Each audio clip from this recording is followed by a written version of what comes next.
Urbana City Council, regular session Tuesday, November 15, 2016. Roll call, please. Mr. Hoffman. Mr. Pena. Here. Mr. Thackeray. Here. Mr. Piper. Here. Mr. Paul. Here. Mr. Scott. Here. Mr. Fields. Okay, we have 2 absent. Please join me in the Pledge of Allegiance.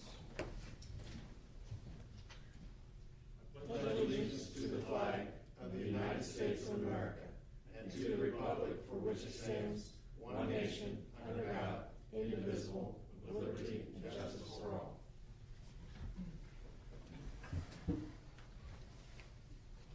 Okay, thank you. Next thing on our agenda is approval of minutes for Urbana City Council regular session of November 1st, 2016. Council?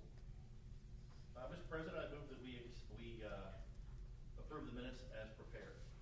I'll second. Okay, no additions or corrections to that set of minutes.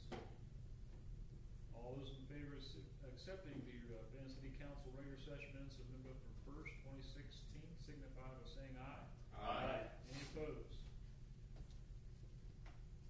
And we have 2 communications, Madam Clerk. Number 1, Design Review Board meeting minutes of 9/26 of 16, emailed 11/8 of 16. Number 2, Stormwater Advisory Board meeting minutes of 10/10/16 and 10/24/16, emailed 11/8 of 16. Okay, Council? I'll move that we accept both communications. Second. Are there any comments on either one of those communications? Yes, Mr. President. With regards to the stormwater utility or stormwater advisory board meeting, do we expect to see anything coming out of that committee at our next meeting or anytime soon thereafter? We would anticipate at your work session next week having some of the committee members present to speak to their findings. They've come up with a draft ordinance, so essentially that would be that next step. So Were they pretty much in unanimous approval or not unanimous agreement of I the think final outcome? It seems so based on the in notes. principle of having a fee or having a stormwater utility, maybe on some of the finer details, especially maybe in how the charge is set up.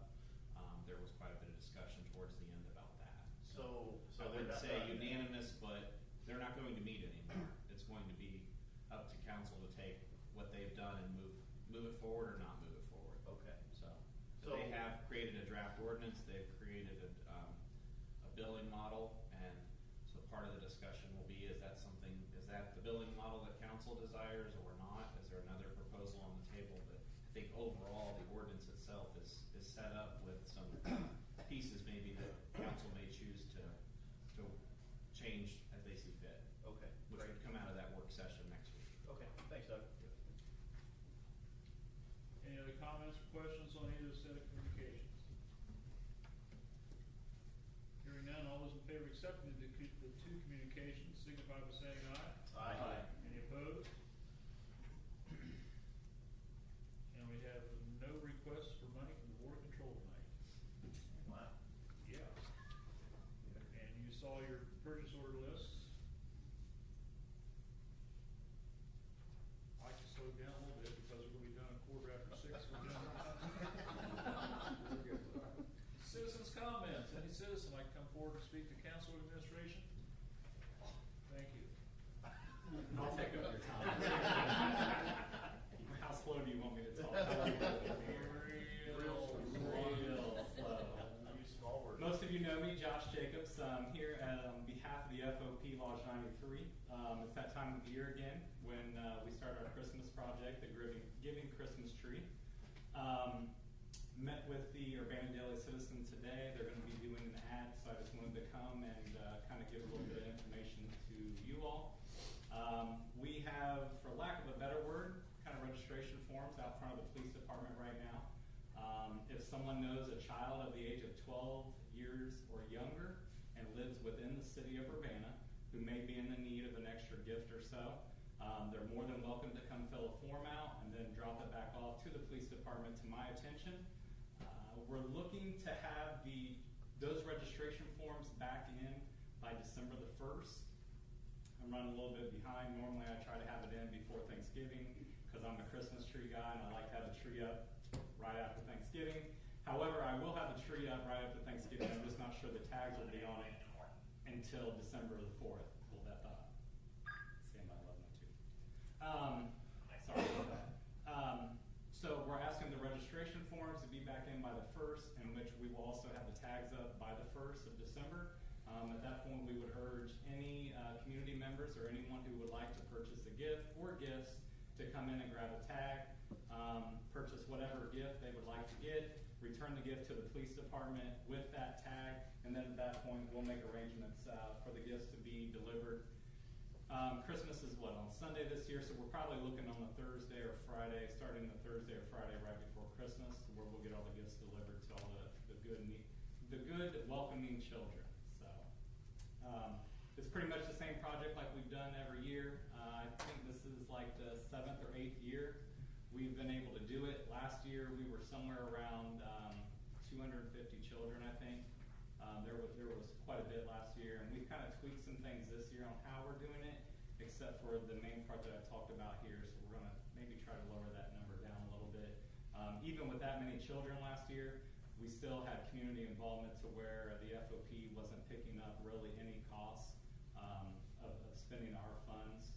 So the project really is self-circling between the community taking care of it. So even as that number has gotten higher and higher and higher through the year, the Urbana community's been great about picking that up and still delivering for our children. So it's a pat on the back to the people of the city of Urbana. So with that, any questions? Of course, I have. Well, is there any help that you can use from the community itself? Delivering, driving, I mean, what? No, and that's a great question, because I've noticed last year and this year I have a lot more organizations and people from other agencies that are reaching out to me, offering help and offering ways to get involved. And a lot of times we would love to do that. However, it's one of those things, once you open that up, you don't want to turn someone away but say yes to this agency. So we've really kind of kept it to where it's kind of our gig, for lack of a better word. So we appreciate the thought and we appreciate the offer. However, we prefer to keep it amongst ourselves. We do have little elves who help us wrap and those type of things. A lot of times those are the officers' wives. So they come in and help us wrap. So we kind of keep it in-house and with our family. And that's kind of something special for our group to be able to do for the community also. So again, we thank the people who offer for that extra help, but normally we just kind of turn it away with a thank you. Yeah, it's a great program. People speak very highly of it. Keep it up. It's great. It's Thank a great you. thing to do. Thank So, you. completely understand what you mean as far as keeping it in-house. Mhm. So, Any other questions? Scott? No. The tags are going to be available when?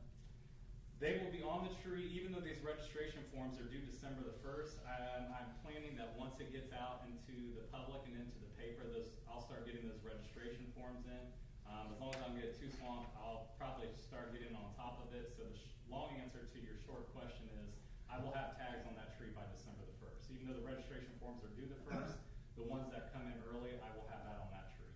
So, Great, thank you. yep. Yeah, thank you for your help. Thank you. Thank you and the police department for doing such a great job. Thank you. Would it help any if they were brought in wrapped, or which would you prefer? It truly doesn't make a difference. I mean, it really doesn't matter. It's whatever's easiest for the people. I mean, it's the community's helping us by doing this great thing. So we don't really have an issue with if they come unwrapped or not. Most of the time, we find that they are wrapped, and we don't have any problem with that. So either way. Okay. Do you need wrapping paper? No, I have carryover from last year that I hide in corners and crevices.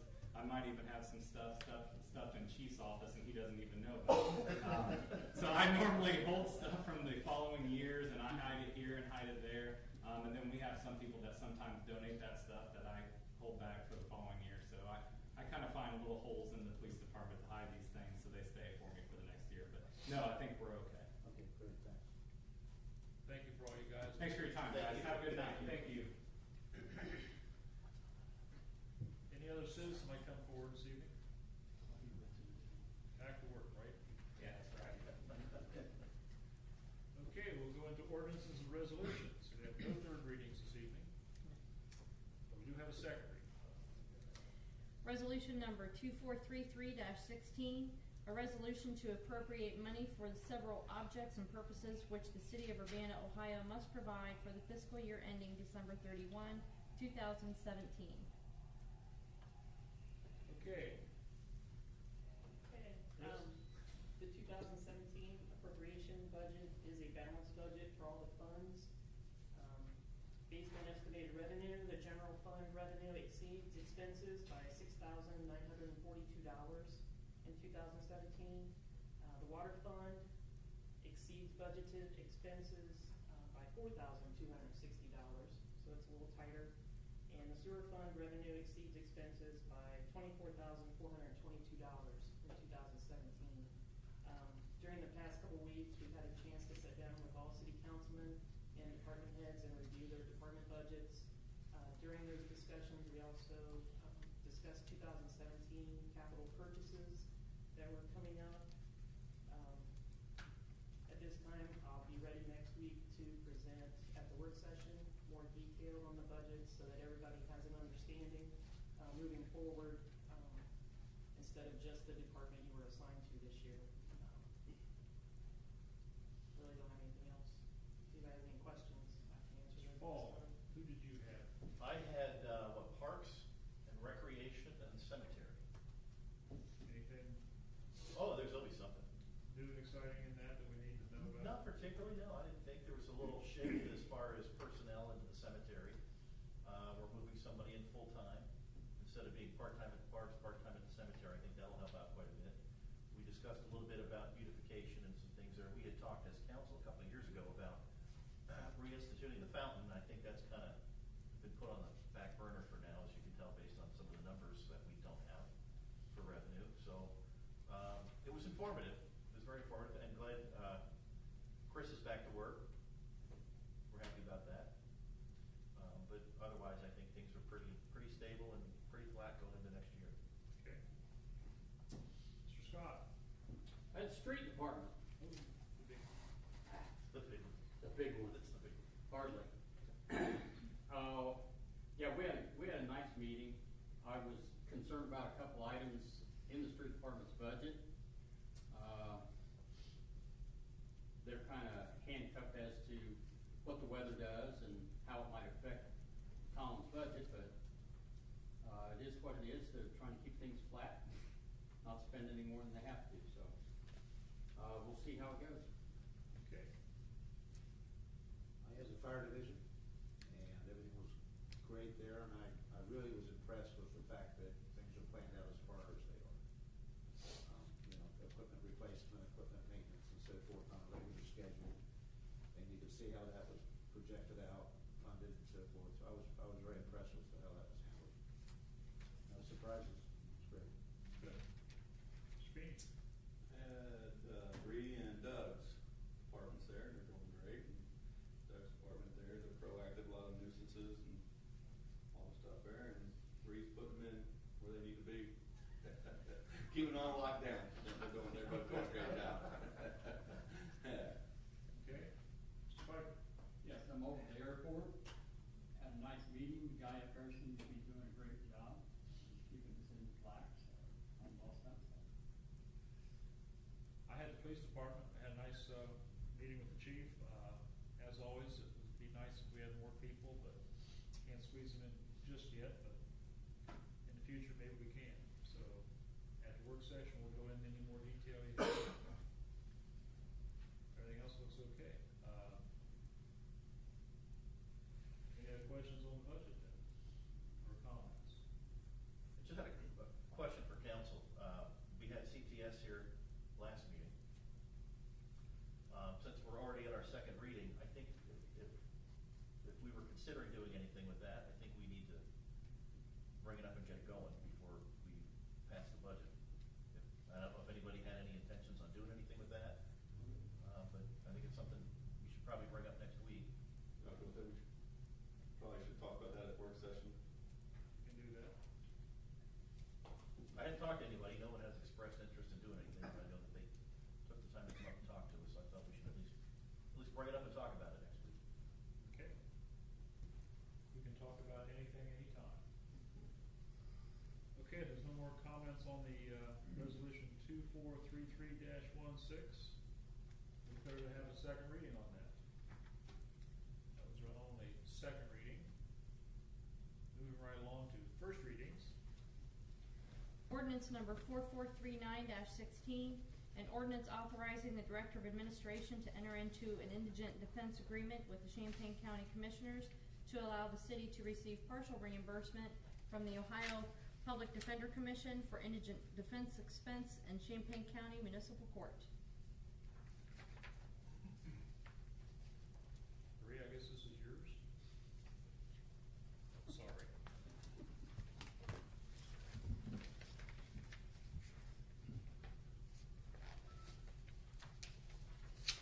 Generally, this is something we do every year. We get a partial reimbursement from the state public defender for any ordinances that the PD charges under that are jailable offenses.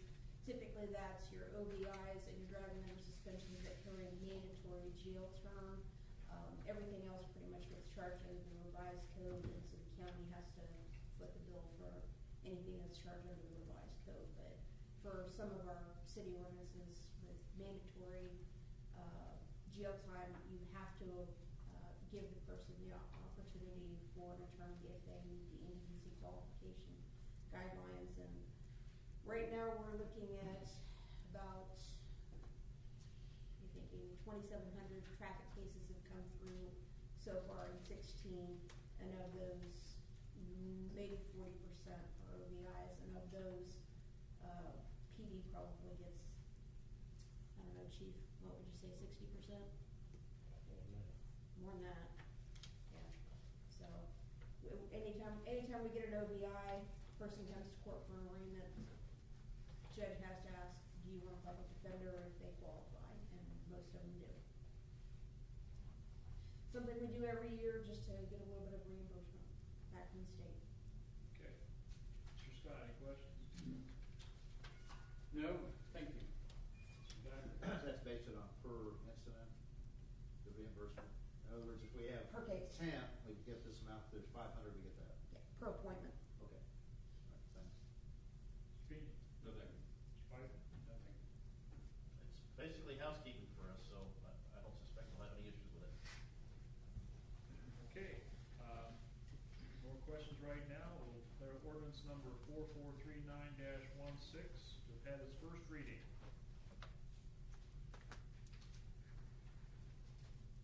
The next one, please.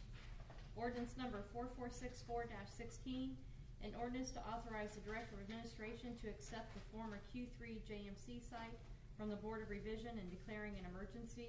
Rule suspension requested. Talk first. We'll talk first and then make a decision. How's that? I can go ahead and start the conversation. We've got plenty of people here to help answer questions that any one of us may not have all the answers, but I think we have. As you're well aware, last fall, they conducted a sheriff's sale on the property of Q3, and we had applied for expedited foreclosure, which in fact that did not happen, so conducted a sheriff's sale. We passed an ordinance that would allow us to take possession of the property with the taxes free and clear, and allow us as a city to control, if you will, the destiny of that property. As you're well aware, over the years, I think it was vacated back in about 2007 when it was vacated. There's been no effort locally for anybody to pursue trying to do anything with that property. One, because on the west side in particular, they have a pretty heavy groundwater issue with contamination and some other EPA liabilities. So even though it's been on the market for sale, no one's been willing to take it because nobody wants to assume that liability.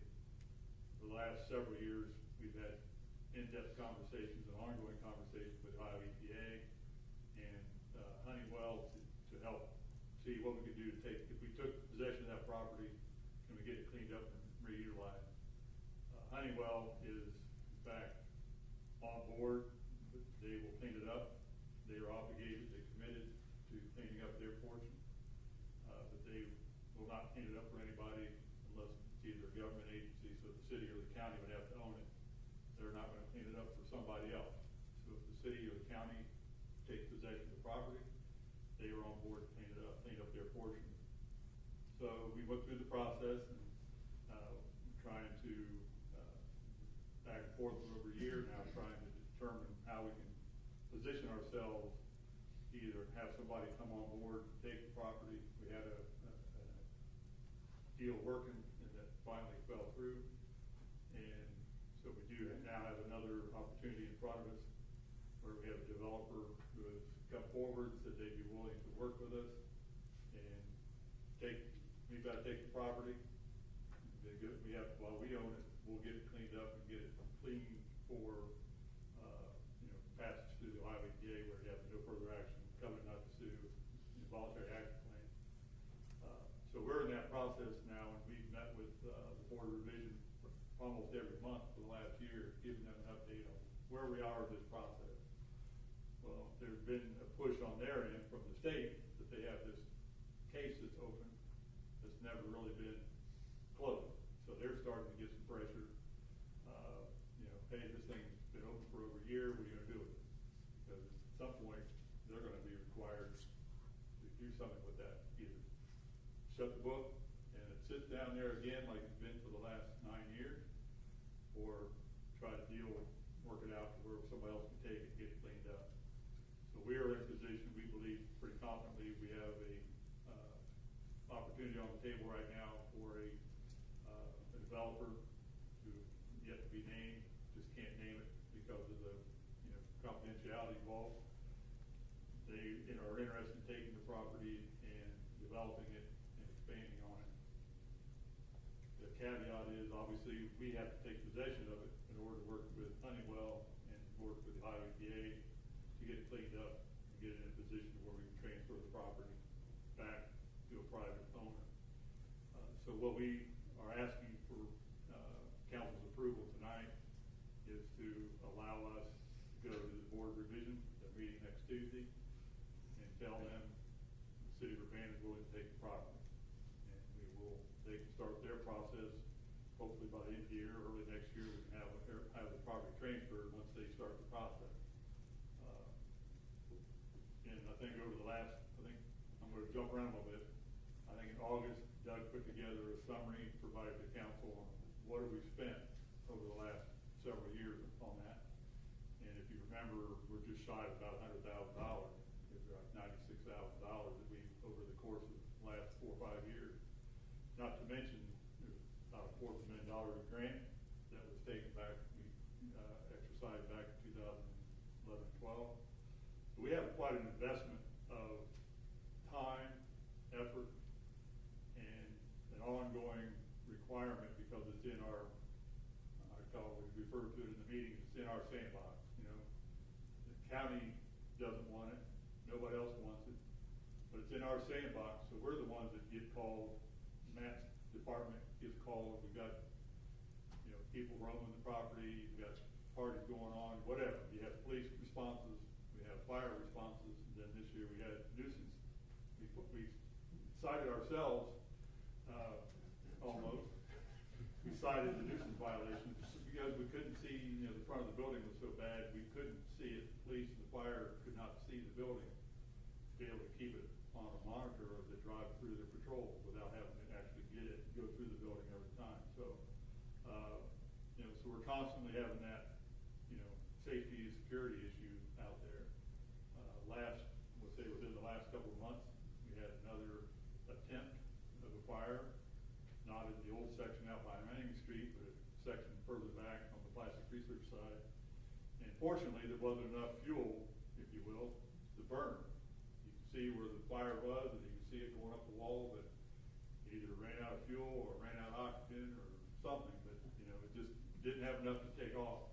So again, we're going to continue to fight that if we don't get something done with it. So I think we've all talked about it, and we're at a point we're going to have to kind of control our destiny and make this right for the community. It's an eyesore, it's a public nuisance, it's really a safety and a concern for not only citizens, but our own workforce. You know, you've got police and fire going on the property, doing inspections and checking on it, chasing people out. And I think we're fortunate to this point, no one's gotten hurt. Again, I could just, the last time, it's been a while since I've been in it. I haven't been through the front part of it, the Miami Street building since the fire, but going through it previous to that, just, I mean, it turns your stomach to know what's been going on in that building. And I think it's important as an obligation, as our duty to the community, is to take ownership of the property and let's take it forward and let's, you know, we're never gonna get all of our money back, but if it sits down there the way it is, we're gonna continue to pour money in it, and we're, you know, money and resources are gonna continue to just eat away at it. So I think if we take possession of it, get it cleaned up, get it back into productive use, our investment is not lost. If we push away from the table and let it sit down there, our investment is lost. So we have an opportunity for the long term to recoup our investment, get that back into productive use. Hopefully, you know, we have an opportunity for, you know, increased income tax base, water utility, you know, the water and sewer utilities being used. So I think long term it'll be less expensive to get it back into production, to get it back into productive, responsible use, than to let it sit and continue to become a bigger eyesore than it is right now. There's an interest out there. People, I think, once it's clean, or even more clean, we do have one developer that's ready to sign on, and we're working with a draft agreement for them, or a development agreement. So, you know, there's gonna be some ongoing commitments on our end as part of this deal. But over the term of the project, we're looking at right now the grantor that I just got an updated word today. There's about $800,000 sitting on the table that is the developer can help use to develop that property. But it's gonna have to be a collaborative effort with the city taking possession of it, getting it cleaned up, and then transferring it. And part of that transfer process is gonna be ongoing things that we're gonna have some financial commitments to. Primarily, the big one's gonna be at the end, when we have to file all the environmental paperwork for the voluntary action plan. You know, covenant not to sue, no further action. When you finalize all that work with the EPA, that's gonna be ours because we own the property. But again, I think it's money well spent, money that we need to invest in ourselves, or we're gonna continue to fight something that's just a cancer in the community and we just need to get rid of it. Doug or Marcia, would you like to add anything to that? It's hard to top. The only thing to add to it, as far as I can tell, Carrie mentioned the grantor.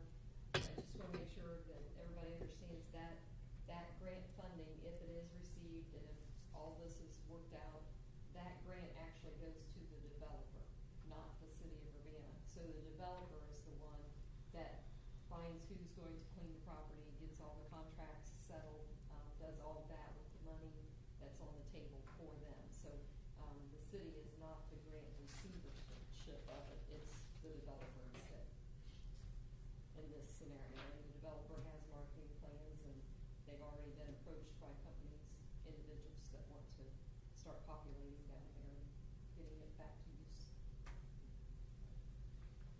Start with you, Mr. Thacker. Well, we've got a rule suspension requested. We really can't discuss it until we get on the floor. Right. I'll make the motion to suspend the three reading rule on ordinance 4464-16.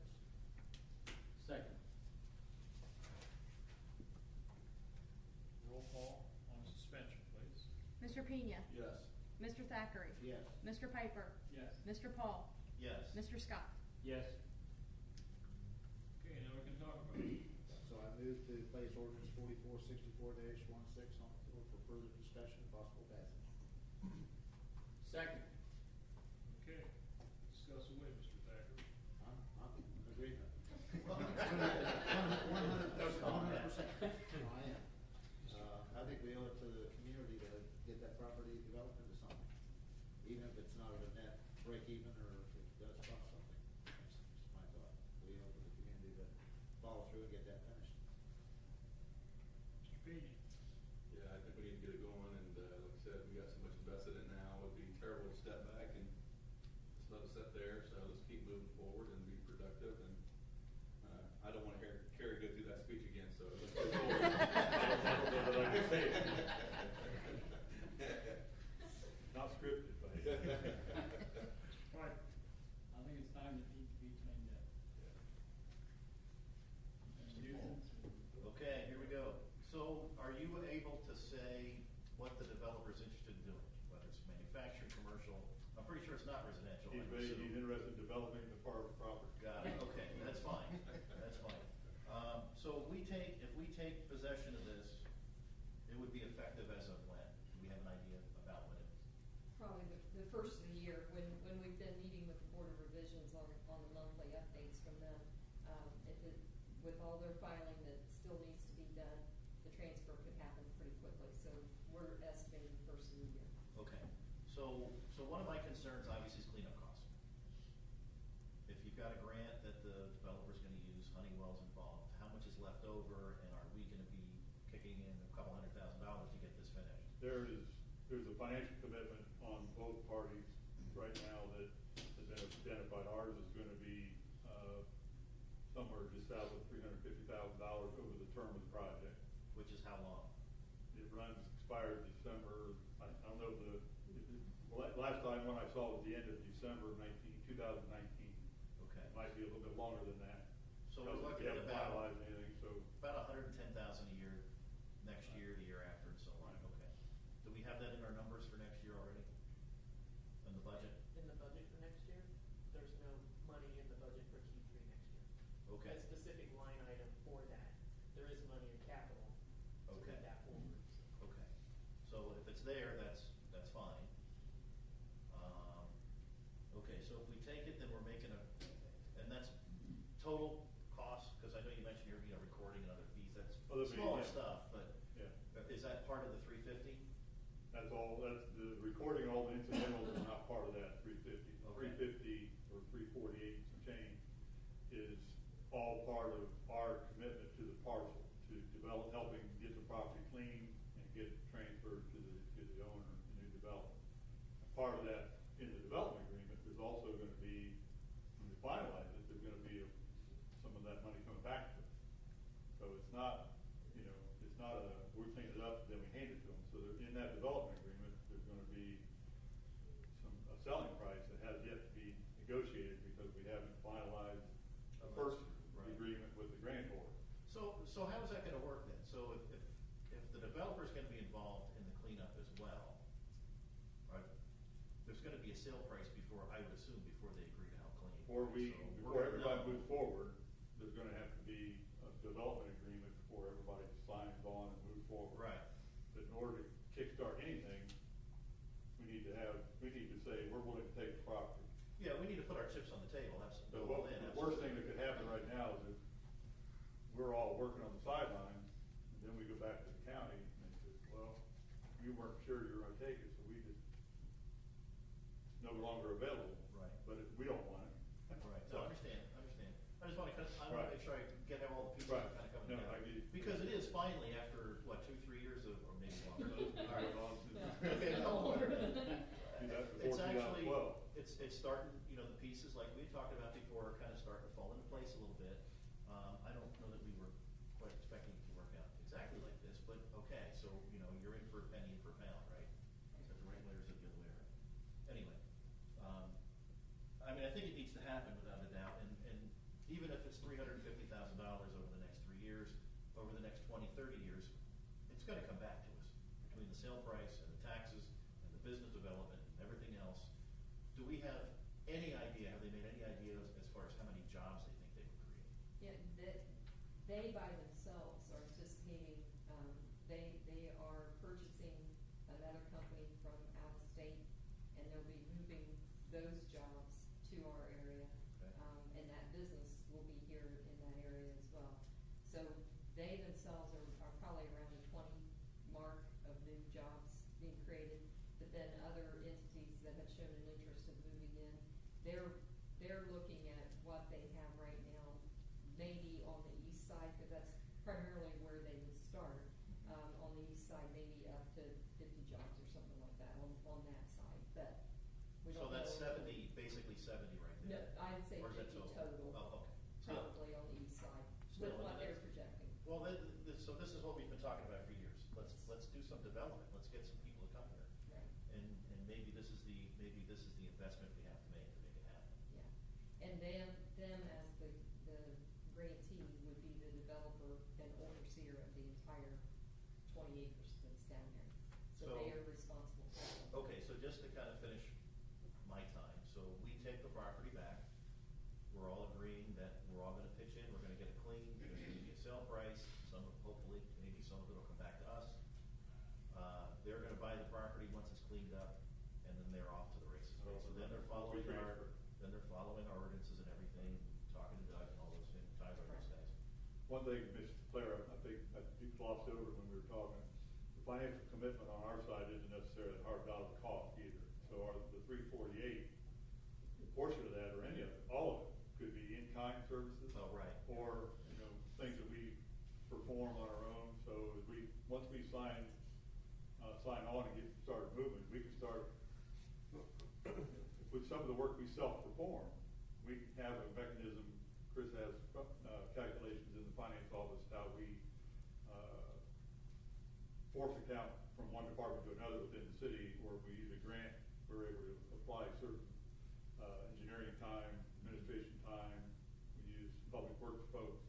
We can charge that back, so we will get, that time that anything we self-perform or do in kind will be counted against our contribution. So all that 348,000 some change isn't all POs. Yeah, I'm glad you brought that up. I forgot about that, because we talked a little bit about that before. Right. So that's important. Okay. I'm all for it. I think it's great. I mean, this is fantastic, very exciting. I can't wait to see what happens. Thank you. Mr. Scott? Like everybody else, I'm for it too. I'd love to see 50 jobs here from paying their Van City taxes and using water and making use of what is now an eyesore. Let's get her done.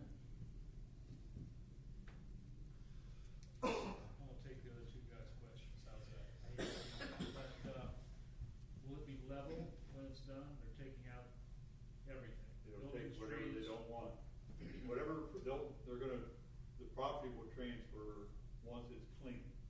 So whatever demolition has to happen to get it clean is all the demolition that has to happen. If that's a fair statement. The developer will determine, once we get to this point, you're clean.